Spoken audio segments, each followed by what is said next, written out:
Selamat pagi, siang, sore, dan malam. Terima kasih telah bergabung dengan channel kami. Jangan lupa dukungannya untuk kelangsungan channel Ar-Rahman dengan cara subscribe, like, share, dan komen. Hari ini kita membahas bagaimana caranya kita mengolah pikiran, perasaan, sama nafsu kita.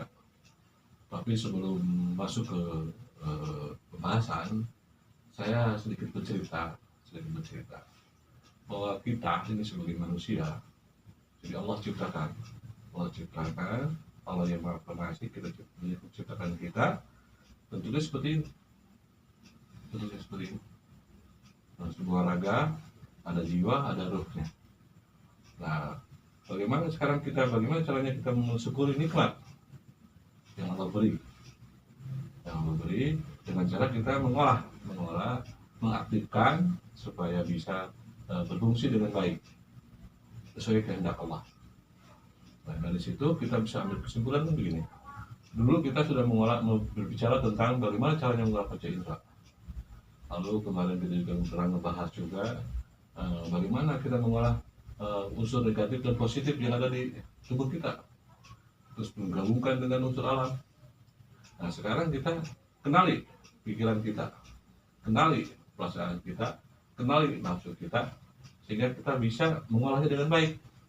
Jadi kita benar-benar bisa memanfaatkan apa yang Allah beri kepada kita. Jadi pada dasarnya raga ini bukan punya kita. Pada dasarnya, pada prinsipnya raga itu bukan punya kita. Ada jiwa pengendali itu semua. Pengendali jiwa.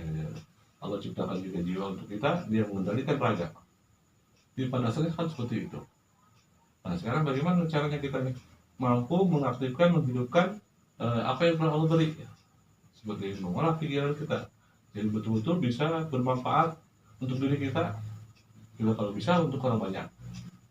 Ya, pikiran kita, perasaan kita, nafsu kita, bagaimana caranya kita mengaktifkan, membangunkannya supaya dia berfungsi. Kalau dia berfungsi dengan baik, maka segala suatu urusan dunia kita bisa selesaikan dengan baik. Nah, itu yang ingin saya sampaikan gitu. Jadi kita mulai, sekarang kita membahas masalah pikiran gitu. Pikiran kita ini, yang pertama sekali yang harus kita tahu adalah apabila kita mampu mengendalikan pikiran kita, maka kita bisa menggunakannya dengan sekendak hati kita. Jadi yang utamanya adalah bagaimana caranya kita bisa mengendalikan pikiran kita gitu. Nah, kita latih dulu pikiran kita. Bagaimana caranya kita melatih pikiran kita supaya dia mengikuti apa maunya kita gitu. Satu, pertama, misalnya begini, kita berangkat pagi, bangun pagi, lalu kita sekitar 2 jam kemudian kita berjalan, misalnya pergi ke depan. Nah, setelah 2 jam, lalu diam sedikit berpikir, dari pagi sampai 2 jam itu apa yang kita lakukan gitu. Lalu kita ingat-ingat begini, sudah. Lalu kita pergi lagi kemana? Misalnya memakan waktu sekitar 6 jam. Nah, dari pagi sampai 6 jam itu, ke depan 2 jam sama 6 jam, itu kemana aja kita? Kita harus pikir-pikirkan. Misalnya ke A, ke B, ke C, ke D, itu harus ada dalam pemikiran kita. Jadi tidak lewat. Gitu. Sampai kita mau tidur. Nah, dari tidur juga kita ingat, oh, dari bangun tidur sampai saya mau tidur, saya kemana aja gitu. Nah, itu kalau dibuat rutin, maka kita mampu mengendalikan pikiran kita gitu. Dengan mudah kita bisa mengendalikan pikiran kita. Sebab kalau kita bisa mengendalikan pikiran kita, kita mampu mengatur. Misalnya gini, kita ingin kopi, di depan ada kopi, dengan mudah kopi itu akan datang ke kita gitu. Mulai tiba-tiba misalnya si A menghampiri itu kopi, dan kopi itu menghampiri kita. Itulah kemampuan pikiran yang sangat tinggi gitu.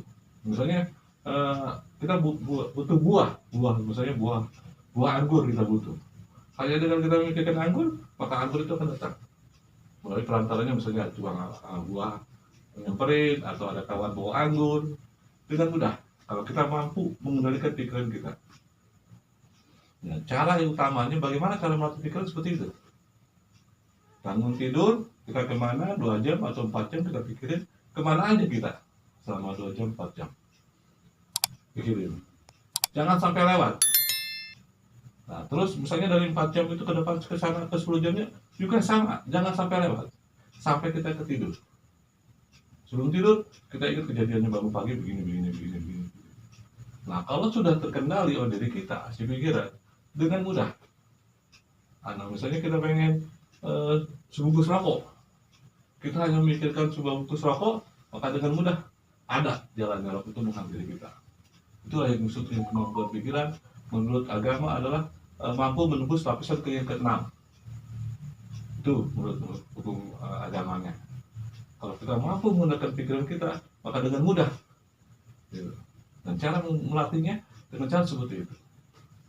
Nah, bagaimana caranya kita bisa melatih atau mengendalikan perasaan kita? Bagaimana misalnya?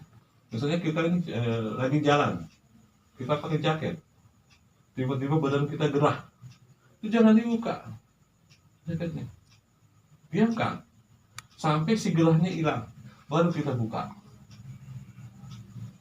Nah, misalnya pagi-pagi kita nih kedinginan bang, jangan kedinginan kita ikuti ambil jaket, jangan, diamkan sampai si dinginnya sudah nggak dingin, baru kita ambil.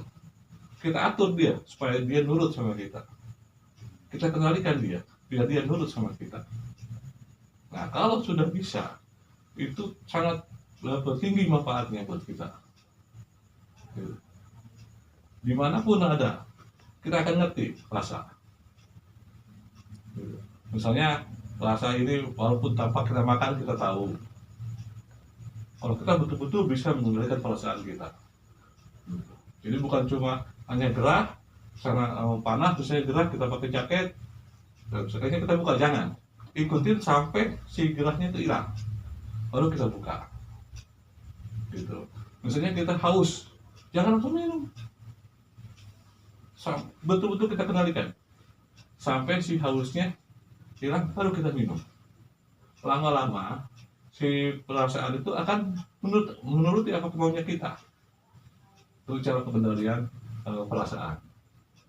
Kalau kita ikuti misalnya kayak gini, kita haus, ya kan? Kita haus, kita minum. Berarti kita sudah terkendali sama dia. Sedangkan pada posisinya kita harus mengendalikan dia. Kalau ingin melatihnya loh, bahwa perasaan di bawah kendali kita, gitu loh. Jadi kalau misalnya kita haus, jangan dulu minum sampai si hausnya itu hilang, baru kita minum. Gitu. Kalau lapar, jangan dulu kita makan, tunggu sampai si laparnya agak hilang, baru kita makan. Lama kelamaan si perasaan itu akan menurut maunya kita. Gitu. Tuh soal perasaan. Nah, berarti mengendalikan ya, Ya, mengendalikan. Bukan melawan, tapi mengendalikan Ya. dari rasa yang muncul. Ya, jadi dari perasaan yang muncul kita kendalikan, dari pikiran yang muncul kita kendalikan, jadi semua kita atur. Gitu. Nanti setelah mereka benar-benar bisa kita kendalikan seutuhnya, dengan mudah kita jalani kehidupan. Seperti mengendalikan, sebelum lapar kita belum makan, begitu makan kita belum lapar. Bukan, begini maksudnya. Jadi kalau kita lapar nih, Nah, kita lapar, perut kok lapar nih keloncongan, jangan dulu makan. iya. Jangan. Kalau kita ingin mengendalikan perasaan kita, jangan, diamin. Diaminin sampai si keinginan kita lapar itu hilang, mulai hilang, baru kita makan. Gitu. Jadi kalau tiba-tiba kita merasa sedih sama orang, kalau sudah terkendali, kita dengan mudah nggak mau sedih, nggak sedih. Kita kecewa sama orang, dengan mudah saya mau kecewa, nggak kecewa. Jadi dia mengikuti apa maunya kita. Jadi cara melatihnya seperti itu. Jadi cara melatihnya, apabila kita haus, jangan langsung minum, diemin aja sampai agak turun rasa hausnya, baru kita minum. Udah lapar, misalnya kita lapar nih, tiba-tiba perut kita pengen makan, lapar misalnya, jangan dulu makan, diemin aja, tunggu sampai si rasa laparnya itu sudah mulai berkurang atau hilang, baru kita makan. Karena kalau sudah bisa kita kendalikan seperti itu dan dia mengikuti maunya kita dengan mudah, misalnya kita kecewa sama si A, terus saya bilang saya nggak mau kecewa, dengan mudah dia tidak kecewa. Kita marah sama orang, kita bilang saya nggak mau marah, dengan mudah dia mengikuti kita, gitu. Jadi pada prinsipnya pikiran itu hidup, perasaan itu hidup, nafsu juga hidup. Ada pertanyaan masalah perasaan? Cukup kan? Nah, sekarang kita bicara tentang nafsu. Ini bagaimana kita bisa mengendalikan tentang nafsu kita? Nah, kalau kita bicara nafsu emang sedikitnya lebih larinya ke ingin kan ya? Iya. Jadi kita ingin seperti si A, ingin seperti si B, atau ingin punya itu, atau ingin punya ini, kan begitu. Nafsu kan larinya ke situ, rasa ingin yang kuat. Misalnya kayak gitu, misalnya kita ingin punya mobil, atau ingin kita punya motor, atau ingin punya rumah, kan larinya ke nafsu, keinginan yang sangat tinggi begitu ya. Nah, ada pertanyaan nggak masalah nafsu dulu? Untuk mengendalikan hawa nafsu itu harus iya. gimana tuh Pak? Sekarang gini, gampang kalau masalah hawa nafsu ya. Tidak jauh dengan perasaan. Tidak jauh. Misalnya kita ini lagi jalan. Kalau perasaan kan, misalnya kita kepanasan, ya, kita pakai jaket, kita ingin buka jaket, nah kita tahan sampai si panasnya itu dia nggak menuntut kita untuk buka jaket. Nah, baru gitu. Seperti nafsu juga sama bapak dia. Dia apabila dia pengen misalnya kita mau makan misalnya seperti itu, sama dengan perasaan juga. Dia mau makan, kita kendalikan. Gitu. Sampai si ingin makannya hilang, baru kita makan. Sama seperti itu. Kita ingin misalnya kita ingin pergi nih, ingin bergerak. Ya, padahal sebetulnya posisinya enggak penting, nggak perlu kan. Kita ingin bergerak ke sana, kita kendalikan. Oh ini terus kita kendalikan sampai dia nggak ngajak kita bergerak, kita bergerak. Gitu. Jadi si posisinya dia itu jangan sampai kita ikutin. Gitu. Nah, kalau dirasakan lebih mendalam misalnya hujan, waduh kalau saya jalan nanti kehujanan nih, ya kan, basah saya. Ya kan begitu. Nah, kalau udah muncul begitu, mendingan jalan aja. Jalan sampai si badan itu, si rasa itu tidak menuntut kita untuk berhenti. Baru kita berhenti. Jadi harus kita mencoba seperti halnya nafsu, misalnya nafsu untuk makan, nafsu untuk berjalan atau segala macam, nafsu keinginan, itu pun sama seperti itu pengolahannya. Gitu. Cuma kalau rasa lebih ke kulit, ke perasaan, kalau nafsu lebih ke fisik. Gitu. Kalau pikiran ke waktu, gitu, cuma jadwal. Jadi apapun yang diperbuat oleh kita ingat. Dari pagi bangun tidur kita ingat kesini, terus kita ikutin. Gitu. Lama-lama si pikiran akan nurut maunya kita. Nah, sama dengan perasaan pun, lama-lama dia akan nurut maunya kita. Sama dengan nafsu. Nafsu pun kalau kita orang seperti itu, lama-lama dia akan nurut maunya kita. Jadi kalau kita pada saat misalnya kita tidur 2 jam, jam 3 kita bangun, dia akan bangun. Misalnya kita nggak makan, kita bilang, saya kenyang, gitu posisinya. Itu pengolahannya seperti itu. Ada pertanyaan gini, masalah nafsu? Itu udah pasti ya, dalam pemikiran itu sekali mungkin Pancasila juga melihat itu yang menimbulkan nafsu ya. Ada keinginan melihat ini, ada kemauan timbul nafsu itu sendiri. Nah, supaya kita untuk mengendalikan si nafsu itu sendiri gimana? Ya gini aja, yang paling jelas ya. Misalnya kita haus kan? Kita ingin minum dong. Ya. Kita jangan dulu minum. Kalau tiba-tiba dia pengen ya kita minum, walaupun kita haus, kita lihat aja sampai si hausnya agak hilang, baru kita minum. Udah mencakup ya. Iya. Dengan sendirinya kita melawan dari rasa itu dengan keinginan itu Sama. Jadi sebenarnya perasaan dengan nafsu hampir berhimpitan. Yang jadi masalah sekarang ini rata-rata nafsu sudah bergabung dengan pikiran. Tapi asli dasarnya adalah nafsu dengan perasaan berhimpitan.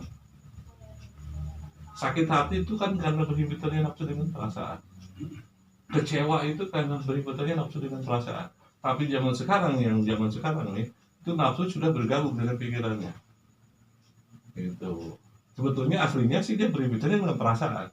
Aslinya. Gitu. Tapi kalau sekarang saya perhatikan nafsu itu sudah berhimpitan dekat dengan pikiran.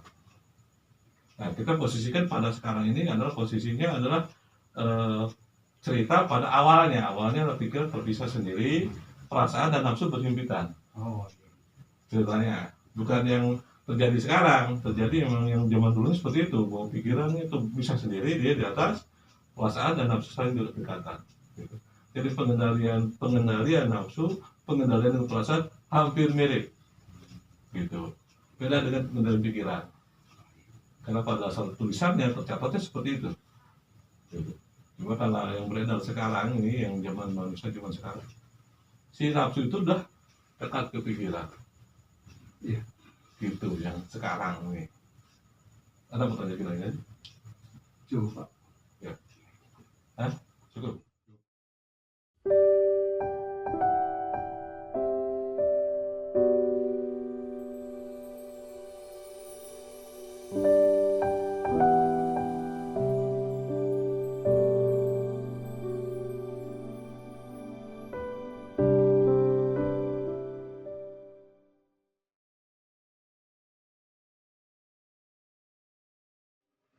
Ikuti terus video-video kami selanjutnya. Thanks for watching.